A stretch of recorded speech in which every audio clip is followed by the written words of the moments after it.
प्रभु यीशु मसीह के मधुर और मीठे नाम में आज दिनांक 3 अक्टूबर दिन मंगलवार को हम आप सब श्रोताओं का हार्दिक स्वागत करते हैं। आज के दिन के लिए जो वचन है लिया गया है कुलुसियों की पत्री उसका 4 अध्याय 12 पद। वचन इस प्रकार से कहता है, तुम सिद्ध होकर पूर्ण विश्वास के साथ परमेश्वर की इच्छा पर स्थिर रहो। प्रियो, जब आप ईश्वर की पूर्ण इच्छा के बारे में बात करते हैं या सोचते हैं तो यह विचार बार बार उत्पन्न होता है कि क्या ईश्वर की कोई अपूर्ण इच्छा भी है। क्योंकि जब ईश्वर की पूर्ण इच्छा की बात होती है तो अपूर्णता की बात जरूर होती है। और आपको ये जान के आश्चर्य होगा कि ईश्वर की हर मर्जी, हर इच्छा पूर्ण होती है। लेकिन जब हम मनुष्य उस कार्य को, उस बात को आधे अधूरे मन से करते हैं तो वो इच्छा अधूरी हो जाती है, और जिसकी वजह से हम मनुष्य आगे चल के विभिन्न परेशानियों का सामना अपने जीवन में करने पाते हैं। ये परमेश्वर की सिद्ध इच्छा थी कि इब्राहिम अपनी पत्नी सारा के द्वारा एक पीढ़ी को उत्पन्न करे। लेकिन सारा ने परमेश्वर की इच्छा की प्रतिज्ञा नहीं की, बल्कि अपने मानवीय प्रवृत्ति पे विश्वास किया और इब्राहिम से कहा, उत्पत्ति की पुस्तक उसके 16 अध्याय के 2 पद में, सो सारे ने अब्राहम से कहा, देख यहोवा ने तो मेरी कोख बंद कर रखी है, सो मैं तुझसे विनती करती हूँ कि तू मेरे लौड़ी के पास जा, संभव है कि मेरा घर उसके द्वारा बस जाए। प्रियो, जबकि वो ईश्वर की इच्छा से अनभिज्ञ थी, इब्राहिम भी ईश्वर की पूर्ण इच्छा को समझने में उस वक्त असफल रहा।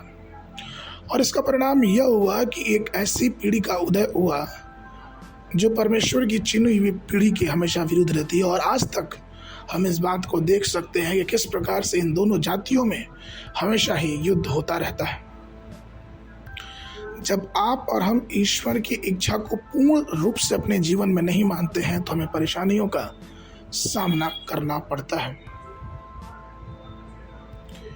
इसी प्रकार से हम देखते हैं कि किस प्रकार से जब परमेश्वर ने सदोम और अमोरा को नष्ट करने की बात कही, उसने अपने दूतों को भेज के, उत्पत्ति उसके 19 के 17 में वचन कहता है कि दूत ने लूत से इस प्रकार से कहा, और ऐसा हुआ कि जब उन्होंने उनको बाहर निकाला तब उसने कहा, अपने प्राण को लेकर भाग जा,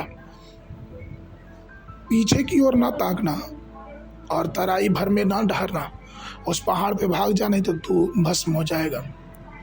लूत की पत्नी ने परमेश्वर की इच्छा पे ध्यान नहीं दिया, और जब उसने पीछे मुड़कर देखा तो वो नमक के खम्मे बदल गई थी। प्रियो, जब इस प्रकार से हुआ तो परमेश्वर की इच्छा उनके जीवन में पूर्णतः सिद्ध नहीं हुई।